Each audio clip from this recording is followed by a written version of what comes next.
रोशन आनंद को जमानत दे दी है। कोचिंग विवाद के बाद 3 जून से रोशन आनंद बेऊर जेल में बंद हैं। बता दें कि 2 जून को पटना में फैजल खान की कोचिंग खान ग्लोबल स्टडीज के बाहर हमला हुआ था। तोड़फोड़ और फायरिंग विवाद में ज्ञान बिंदु कोचिंग के डायरेक्टर रोशन आनंद और उनके भाई सहित कई स्टाफ का नाम आया था, जिसके बाद पुलिस ने एफआईआर के आधार पर रोशन आनंद सहित कुल 3 लोगों को गिरफ्तार किया था और न्यायिक हिरासत में भेजा था। 9 जून को भी रोशन आनंद की जमानत याचिका दाखिल की गई थी, जिससे कोर्ट ने खारिज कर दिया था और अब रोशन आनंद को बेल मिल चुका है। ये पर हुआ उनके इंस्टीट्यूट पर, जबकि उन्होंने छुपा लिया कि उनके गार्ड्स ने फायरिंग की थी। जब वीडियो वायरल हुआ तो पुलिस ने दूसरा एफआईआर लॉन्च किया, उसमें सच्ची कहानी आ गई कि गार्ड्स ने फायरिंग की। उसके चलते ये सब बातें बढ़ गई और कुछ नहीं है। उनको बेल मिल गया। क्या लग रहा है सर, विलम्ब हुआ बेल मिलने में? कुछ टाइम? कोई विलम्ब नहीं, देखिए प्रोसीजर है यार, कानून की अपनी प्रक्रिया है, वो निर्वहन करती है। सीजीएम है 307 लगा था, आपको चेहरा ही नहीं। सेशन जज क्या है, आपने लैंड ले लिया, उनके इन्फॉर्मेंट के वकील ने कि हमारे वकील बीमार है, वैसे कारणों से डिले हो गया, संडे सैटरडे पड़ गया। अब जरा रोशन आनंद के जेल जाने की वजह को भी समझ लेते हैं। तो देखिए, कोचिंग विवाद से जुड़ा हुआ यह पूरा मामला है। फैजल खान की कोचिंग के बाहर हमला हुआ था। 2 जून को यह हमला हुआ, जहां तोड़फोड़, मारपीट और इस हमले में ज्ञान बिंदु कोचिंग का नाम सामने आया। डायरेक्टर रोशन आनंद का नाम सामने आता है। 3 जून की बात करें तो 3 जून को रोशन आनंद की गिरफ्तारी हुई। रोशन आनंद सहित कुल 3 गिरफ्तार किए गए। बाद में रोशन आनंद को न्यायिक हिरासत में भेजा गया। 9 जून को सिविल कोर्ट ने बेल याचिका खारिज कर दी। आर्म्स एक्ट में फैजल खान पर भी केस दर्ज हुआ। फैजल खान की भी गिरफ्तारी का आदेश आया। फिलहाल कोर्ट ने फैजल खान की गिरफ्तारी पर रोक लगा रखी है और अब इधर रोशन आनंद को बेल भी मिल चुकी है। चलिए बढ़ते हैं आगे। बड़ी खबर नालंदा से सामने आ रही है, जहां पर जमीन बेचने के नाम पर 3 करोड़ की ठगी हुई है।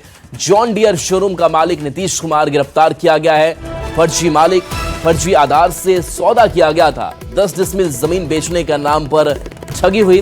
पीड़ित से बैंक और चेक के जरिए लिए गए 3 करोड़ रुपए। जमीन का असली मालिक दिल्ली में रहने की बात सामने आई है। नापी के दौरान खुला फर्जीवाड़ा और एक पूरे मामले के खेल का खुलासा हुआ। पुलिस को आरोपी के खिलाफ अहम साक्ष्य मिले हैं। लहरी थाने में मामला दर्ज किया गया है। जांच में पुलिस जुटी हुई है। तो बड़ी खबर नालंदा से, जहां जमीन बेचने के नाम पर 3 करोड़ की ठगी हुई है। जॉन डियर शोरूम का मालिक नीतीश कुमार गिरफ्तार इस मामले में किया गया है। फर्जी मालिक, फर्जी आधार कार्ड से यह सौदा हुआ था। 10 डिसमिल जमीन बेचने के नाम पर ये करोड़ों की ठगी हुई थी। 3 करोड़ की ठगी, और इस पूरे मामले में अब अहम साक्ष्य आरोपी के खिलाफ मिल चुके हैं, जिसके आधार पर पुलिस का एक्शन जारी है। पूरे मामले की जांच में पुलिस जुटी हुई है। बता दें कि पीड़ित से बैंक और चेक के जरिए ये 3 करोड़ रुपए लिए गए थे। जमीन का असली मालिक दिल्ली में रहने की बात सामने आई है। बढ़ते आगे, बड़ी खबर बक्सर से है, जहां अपराधियों ने एटीएम मशीन को गैस कटर से काटकर 10,50,000 रुपए की चोरी की है। बैंक ऑफ इंडिया का यह एटीएम बक्सर जिले के मुफस्सिल थाना क्षेत्र में है। अपराधी एटीएम मशीन को काटने के लिए पूरी तैयारी के साथ पहुंचे थे। सबसे पहले उन्होंने एटीएम के अंदर और बाहर लगे सीसीटीवी कैमरे पर स्प्रे किया ताकि पहचान ना हो सके। इसके बाद गैस कटर से मशीन काटी गई और कैश बॉक्स से 10,50,000 रुपए निकालकर फरार हो गए। पुलिस ने एटीएम मशीन को सील कर दिया है और एफएसएल की टीम पूरे मामले की जांच कर रही है। बक्सर एसपी शुभम आर्य ने बताया कि मौके से अपराधियों का एक चादर मिला है, जिसकी जांच के लिए स्पेशल टीम बनाई गई है और जल्द अपराधी पकड़े जाएंगे। बक्सर में चोरों ने एटीएम को निशाना बनाया है।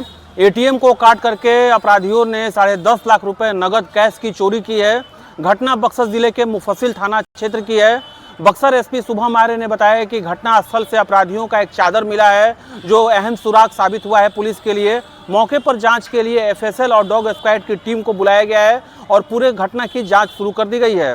पुष्पराज, न्यूज़ 18 बक्सर।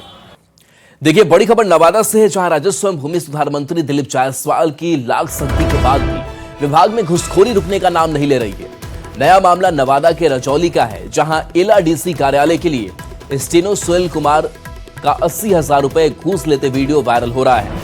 हालांकि न्यूज 18 इस वीडियो की पुष्टि नहीं करता है, लेकिन वीडियो में दावा किया जा रहा है कि दाखिल खारिज के नाम पर सुनील कुमार एक व्यक्ति से 80,000 रुपए घूस ले रहा था, जिसका वीडियो अब वायरल हो रहा है। अब इस वीडियो को लेकर प्रशासनिक महकमे में हड़कंप मचा है। पटना के दानापुर पुलिस ने के घर में लूटकांड के मामले में बड़ा खुलासा किया है। लूट की खौफनाक साजिश उस घर की बहू ने ही रची थी।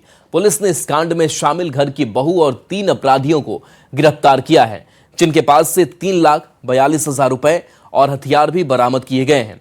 दरअसल 12 जून को दानापुर में शाहपुर के हथिया कांध गांव में दिन दहाड़े 3 अपराधी एक घर में घुस आए थे और घर में मौजूद बुजुर्ग महिला को बांधा, बंधक बनाया और लाखों रुपए लूट की वारदात को अंजाम दिया था। इस मामले में केस दर्ज होने के बाद पुलिस ने जांच शुरू की तो सीसीटीवी फुटेज से कुछ संदिग्ध गतिविधियां सामने आई और पुलिस अपराधियों तक जा पहुंची। पूछताछ में खुलासा हुआ कि घर की बहू ने ही अपने घर में लूटकांड की स्क्रिप्ट लिखी थी और कैश सहित सभी जानकारी अपराधियों को दी थी।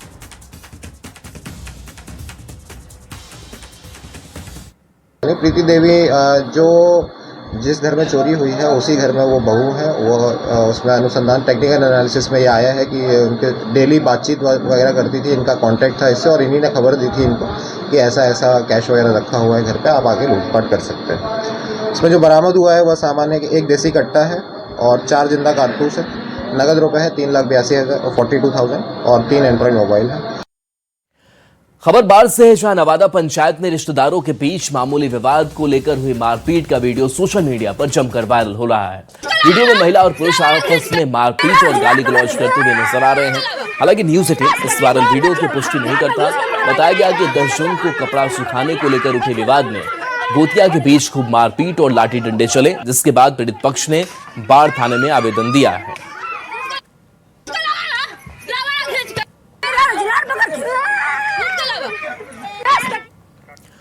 अब बात मुजफ्फरपुर की करेंगे, जहां इंसानियत को शर्मसार करने वाली एक घटना सामने आई है। गायघाट थाना क्षेत्र के NH 27 पर आम से लदा एक पिकअप बेकाबू होकर पलट गया। हादसे में पिकअप पर सवार आम कारोबारी अजय पासवान और उनकी पत्नी संतरा देवी गंभीर रूप से घायल हो गए। लेकिन सबसे दुखद बात यह रही कि घायल दंपति सड़क पर दर्द से तड़पते रहे, पर मौके पर मौजूद लोग उनकी मदद करने के बजाय सड़क पर बिखरे आम लूटने में जुटे रहे। जानकारी के मुताबिक दोनों पति पत्नी बंगाल से आम लेकर मुजफ्फरपुर आ रहे थे, तभी हादसे के बाद लोगों की भीड़ जुटी, लेकिन किसी ने घायलों को अस्पताल नहीं पहुंचाया बल्कि आम बटोरने में जुटे रहे। इस घटना का वीडियो अब सोशल मीडिया पर तेजी से वायरल हो रहा है। वहीं सूचना पर पहुंची पुलिस ने दोनों घायल को अस्पताल पहुंचाया है, जहां इलाज के दौरान अजय पासवान की मौत हो गई, जबकि उनकी पत्नी की हालत गंभीर बनी हुई है। तो तस्वीर जरा आप देख लीजिए, जहां दंपति घायल थे, उन्हीं की गाड़ी आम कारोबारी, लेकिन जब ये गाड़ी पलटती है तो लोग आम लूटने की होड़ में मच जाते हैं। लेकिन किसी ने ये सही नहीं समझा कि दंपति जो घायल हैं उनको सही समय से अस्पताल पहुंचाया जाए। अगर अस्पताल पहुंचाया गया रहता तो शायद अजय पासवान की मौत ना होती। इस हादसे से जुड़ी तस्वीर आप देख लीजिए, जहां आम लदा पिकअप पलटा, जिसमें पत्नी गंभीर रूप से घायल हो गई, पति की मौत हो चुकी है और लोग इस आम को लूटते रहे। खबर मुजफ्फरपुर से है, जहां बोचहा थाना क्षेत्र में पूर्व मुख्यमंत्री नीतीश कुमार द्वारा सम्मानित किसान और किराना दुकानदार हरेराम चौधरी उर्फ राजू चौधरी की हत्या के 6 दिन बाद भी पुलिस हत्यारों तक नहीं पहुंच सकी है।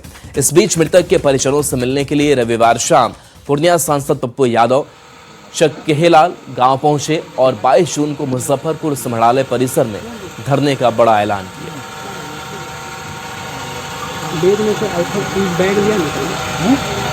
सरकार को चाहिए था वैसे भी अवॉर्डेड है, इनको कम से कम 10 लाख रुपया मदद करे, ना तो सरकार ने कोई मदद की और ना सरकार अभी तक जस्टिस दिला पाए। मैं हमेशा कहता हूं, आम आदमी सरकार के लिए विषय ही नहीं है, ना छात्र विषय है, ना क्वेश्चन विषय है, ना महंगाई विषय है, ना गैस विषय है, ना डीजल विषय है, ना व्यक्ति की सुरक्षा और उसकी बेटा। मुख्यमंत्री सम्राट चौधरी आज भोजपुर और गयाची में कई कार्यक्रम में शामिल होंगे। इस दौरान वे दोनों जिले में के करोड़ों की योजनाओं की सौगात देंगे। गयाची में मुख्यमंत्री बिहार का दूसरा टेक्नोलॉजी सेंटर का शिलान्यास करेंगे। राज्य का पहला टेक्नोलॉजी सेंटर पटना के बेहटा में शुरू हो चुका है और अब एमएसएमई के तहत गयाची के खीचर सराय में दूसरा सेंटर खुलने जा रहा है। इस सेंटर में हर साल 10,000 युवाओं को ट्रेनिंग दी जाएगी, जिसके तहत वे रोजगार के गुर सीखेंगे। अगली खबर आरा से है, जहां उद्वंत नगर प्रखंड के वाड़सुर मत्स्य बीज प्रक्षेत्र को आज बड़ी सौगात मिलने जा रही है। सीएम सम्राट चौधरी यहां सीमेंटिक एक्वा पार्क की सौगात देंगे। 32 एकड़ क्षेत्र में करीब 31.20 करोड़ रुपए की लागत से बनने वाले इस प्रोजेक्ट का शिलान्यास होगा। परियोजना में हैचरी, फिश फीड मिल, जल गुणवत्ता जांच लैब, मछली स्वास्थ्य जांच लैब और प्रशासनिक भवन समेत 17 इकाइयों का निर्माण होगा।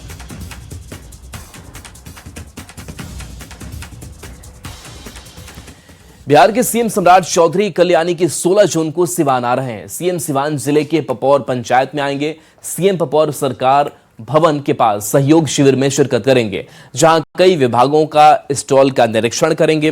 वहीं करीब 400 करोड़ से अधिक की योजनाओं की सौगात देंगे। सीएम के आगमन को लेकर तैयारी जोर शोर से चल रही है। बिहार के सीएम सम्राट चौधरी 16 जून यानी कल सिवान आ रहे हैं।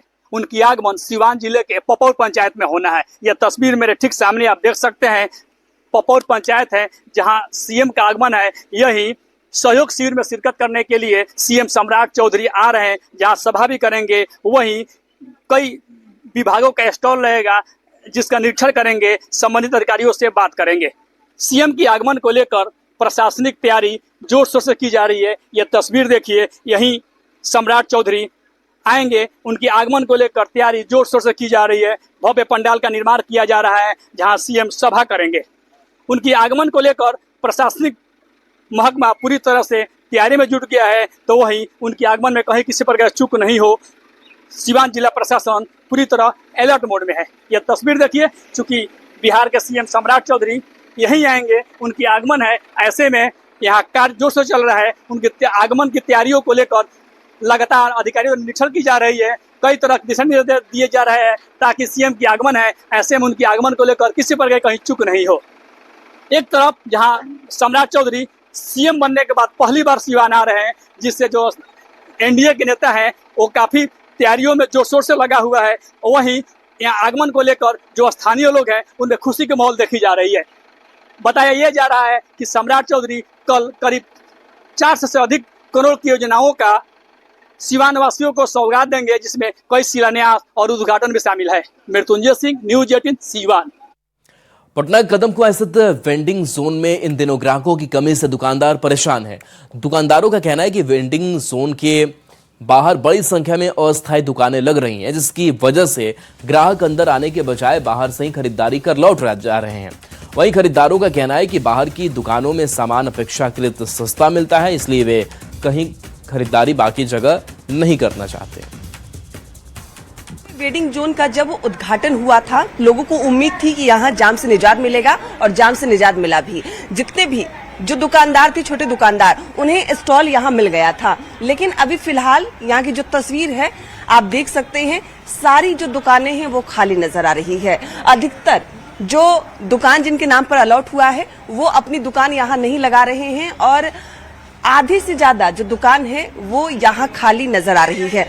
कदमकुआं के पास जाम की समस्या होती थी और उससे निजात दिलाने के लिए यहाँ आधुनिक वेडिंग जोन तैयार किया गया और जितने भी जो दुकानदार थे उन्हें इधर शिफ्ट किया गया, ताकि यहाँ के लोग फलों की, सब्जियों की खरीदारी कदमकुआं वेडिंग जोन से कर सके। लेकिन अधिकतर दुकानें आपको खाली नजर आ रही हो। सब लोग बाहर बेचता है, जितना जो बंद पड़ा है।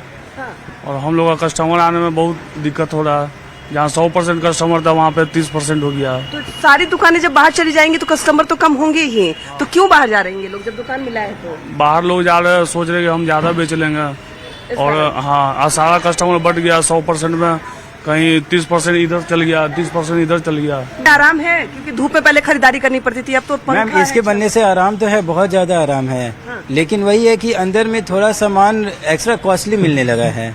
क्योंकि भीड़ कम होने की वजह से और कंपटीशन कम होने की वजह से यहाँ पे मतलब ज्यादा रेट में सामान मिल रहा है, इसलिए लोग बाहर से ही खरीदना पसंद कर रहे हैं। सारी दुकानें बाहर धीरे धीरे शिफ्ट हो रही हैं।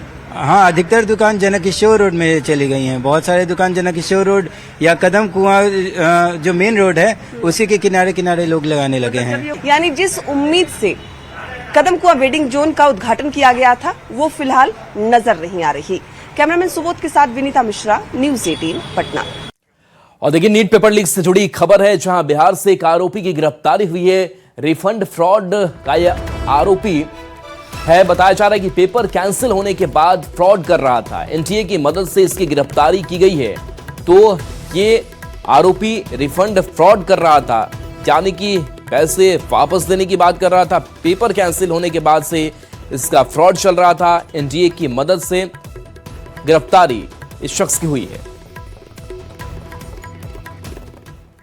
आज से बालू खनन पर रोक लगा दी गई है। अगले 4 महीने तक यानी कि 15 अक्टूबर तक बालू खनन पर रोक रहेगी।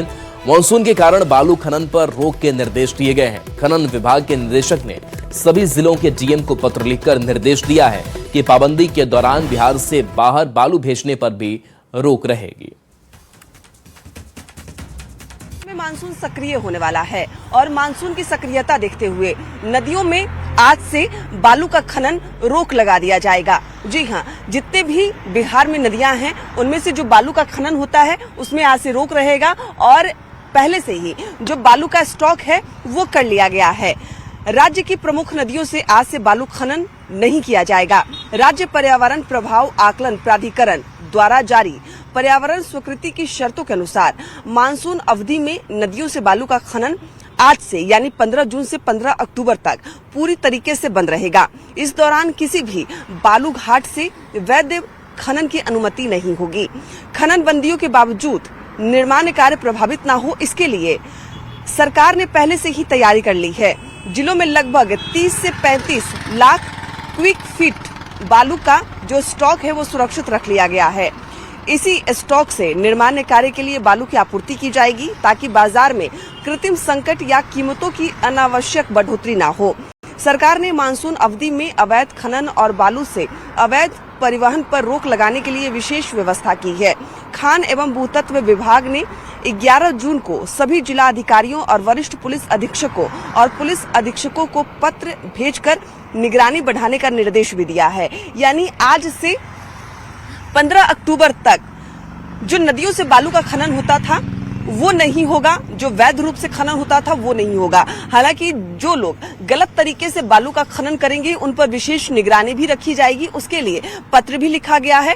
पुलिस पदाधिकारी एक्टिव भी रहेंगे ताकि कोई भी अवैध रूप से बालू का खनन ना कर सके, क्योंकि मानसून की सक्रियता बढ़ रही है, नदियों का जलस्तर बढ़ेगा, ऐसे में कोई दुर्घटना ना हो उसके मद्देनजर ये जो रोक है बालू खनन पर वो लगाई गई है और बालू का स्टॉक भी रख लिया गया है ताकि किसी को अगर बालू की जरूरत हो, निर्माण कार्य प्रभावित ना हो तो वो आराम से बालू की खरीदारी कर सके, किसी को परेशानी ना हो। कैमरामैन सुबोध के साथ विनीता मिश्रा, न्यूज़ 18 पटना। अगली खबर मुंगेर से है, जहां पुलिस केंद्र में 196 प्रशिक्षु सिपाहियों के दीक्षांत परेड का भव्य आयोजन किया गया है। कार्यक्रम में डीआईजी राकेश कुमार मुख्य अतिथि के रूप में शामिल हुए। प्रशिक्षु जवानों ने आकर्षक मार्च पास्ट कर सलामी दी और अपने प्रशिक्षण का शानदार प्रदर्शन किया। डीआईजी ने परेड का निरीक्षण कर जवानों की सराहना की और उन्हें संविधान, ईमानदारी और कर्तव्य निष्ठा की शपथ दिलाई। समारोह में एसपी समेत कई अधिकारी मौजूद रहे। उत्कृष्ट प्रदर्शन करने वाले प्रशिक्षुओं को सम्मानित भी किया गया। मुझे आचार नियमावली में जो पुलिसकर्मी का कर्तव्य एवं दायित्व है वे मुझे समझा दिए गए हैं और मैं उन्हें स्वीकार करता हूं। मैं शपथ लेता हूं कि सरकार और अपने वरीय तथा साथ में काम करने वाले पुलिस कर्मियों का विश्वास पात्र बना रहूंगा। सोमवती अमावस्या को लेकर हाजीपुर के कुन्हारा घाट पर आस्था का जो सैलाब उमड़ा और लाखों लोगों ने आस्था की डुबकी लगाई। महिलाओं ने गंगा स्नान कर पूजा अर्चना के साथ ही अपने पति की लंबी उम्र के लिए पीपल के पेड़ में धागा भी बांधा। सुबह से ही जिले के कोने कोने से महिला श्रद्धालु कुन्हारा पहुंचकर गंगा स्नान कर रही हैं और अपने परिवार की शांति की उन्नति की कामना कर रही हैं। जो अमावस्या दिन है, जो मलमास का आज सभी देवी देवता अपने स्थान पर प्रस्थान करेंगे, अपने अपने स्थान पर चले जाएंगे। सभी को आशीर्वाद दे के जाए जो हम लोग आशीर्वाद लेने आए हैं। अधिक मास के उपलक्ष्य में कुन्हारा घाट में श्रद्धालुओं ने बहुत सारा आदमी डुबकी लगाते हैं और अपना मनोकामना का मन्नत मांगते हैं और अपना सुख समृद्धि के लिए अपना जो है से भगवान से सूर्य देव से आराधना करते हैं।